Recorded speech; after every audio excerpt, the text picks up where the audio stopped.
এই মাংস নথকা যে শৃংখ চলিহাৰ যাৰ এই গুণ্ডামি আৰু যি অভদ্ৰামি সেইটো হিমন্ত বিশ্ব শৰ্মা স্পক পাৰ্চন হিচাপে কাম কৰি আছে।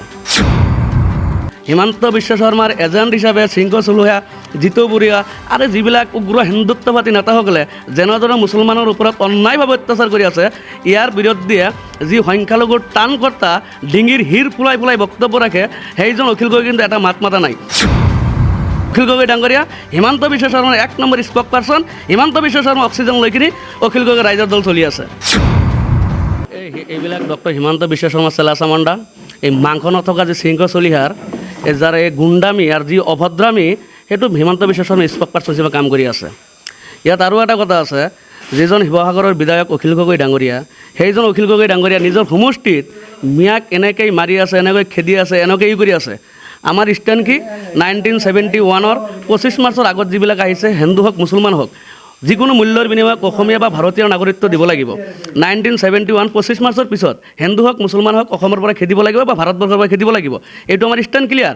কিন্তু যেনেধৰণে অসমত হিমন্ত বিশ্ব শৰ্মাৰ এজেণ্ট হিচাপে শৃংখ চলোৱা জিতু বৰুৱা আৰু যিবিলাক উগ্ৰ হিন্দুত্ববাদী নেতাসকলে যেনেদৰে মুছলমানৰ ওপৰত অন্যায়ভাৱে অত্যাচাৰ কৰি আছে, ইয়াৰ বিৰুদ্ধে যি সংখ্যালঘুৰ টান কৰ্তা ডিঙিৰ শিৰ ফুলাই ফুলাই বক্তব্য ৰাখে, সেইজন অখিল গগৈ কিন্তু এটা মাত মাতা নাই।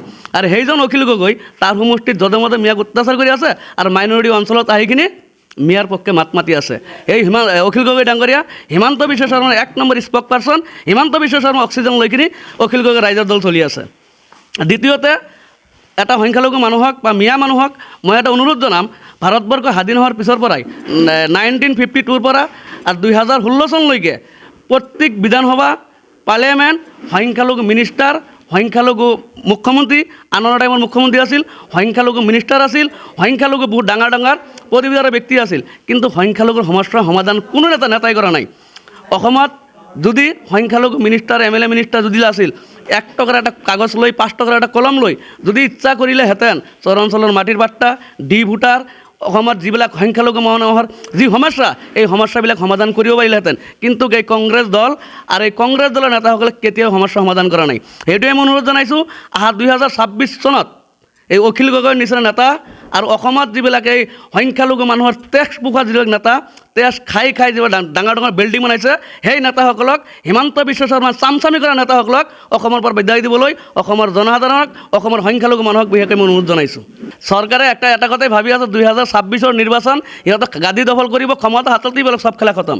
আমি বিচাৰিছোঁ কি, ইহঁতে হেংডাল কি কৈছে ক'বলৈ দিয়ক। আমাৰ ল'ৰা ছোৱালী, আমাৰ ভাই, আমাৰ ভনী, আমাৰ সন্তানক আমি 5 টকীয়া কলম দিম আৰু 10 টকীয়া বহি কিনে দিম, কলম আৰু হাতেৰে কাম কাজ আমাৰ ল'ৰা ছোৱালী আগবাঢ়ি যাব। এই হেংডালৰ মাজত আমি নাই। হেংডাল লৈ সিহঁতে কি কৰিব পাৰে কৰিবলৈ দিয়ক। আমাৰ যুদ্ধ অসম শান্তি সম্প্ৰতি ভাতৃত্ব বজাই ৰাখিব লাগে, আমি শিক্ষিত সমাজ আগুৱাই যাব লাগে, শিক্ষিতৰ হাৰ বঢ়াব লাগে, এইটোৱে আমাৰ উদ্দেশ্য। এইটো অখিল গগৈ শৃংখ চলিয়াক পত্ৰ প্ৰেৰণ কৰিছে আৰু এইখন শৃংখ চলিয়া অখিল গগৈৰ মাতৃক যে খা খবৰ লৈছে, সেইটো এটা ৰাজনীতি। অখিল গগৈ আৰু শৃংখ চলিয়া একমিট মুদ্ৰাৰ হিপিটি অখিল গগৈ সিহঁতক লগাই দিছে। অখিল গগৈ হিমন্ত বিশ্ব শৰ্মা এই শৃংখ চলিয়াক লগাই দিছে। আৰু শৃংখ চলিয়া যি অত্যাচাৰ আৰম্ভ কৰিছে, এইটো হিমন্ত বিশ্ব শৰ্মাৰ, অখিল গগৈ এই 3জন ব্যক্তি এক কৰি আপাৰ আসামৰ চিট কৰে গোটেইখিনি পকেটত ৰখাৰ কাৰণে এই শৃংখ চলিয়া অখিল গগৈ আৰু হিমন্ত বিশ্ব শৰ্মা একে মুদ্ৰাৰ হিপিটি।